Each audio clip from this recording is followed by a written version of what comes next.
नमस्कार. अन्नपूर्णा या माझ्या रेसिपी चॅनलमध्ये तुमचे सर्वांचे स्वागत.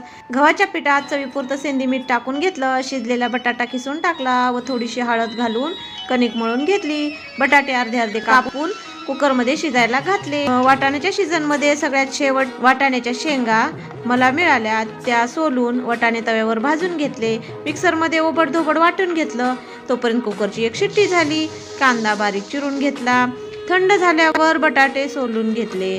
खलबत्त्यामध्ये 4-5 लसण पाकळ्या, हिरव्या मिरच्या, अर्धा चमचा मेथ्या, जिरे, खोबरं 1 चमचा, कढीपत्ता, कोथिंबीर, अद्रक स्वच्छ केलेला 1 तुकडा सर्व कुटून घेतलं. कढईमध्ये तेलात मोहरी, जिरे व कुटलेलं वाटाण टाकून कांदा चांगला परतून घेतला.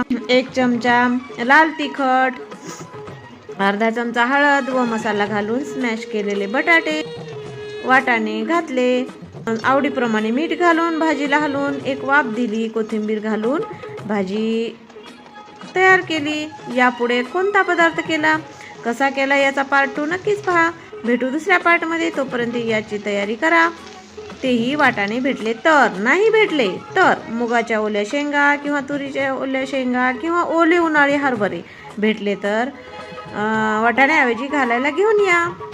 Bye bye. धन्यवाद.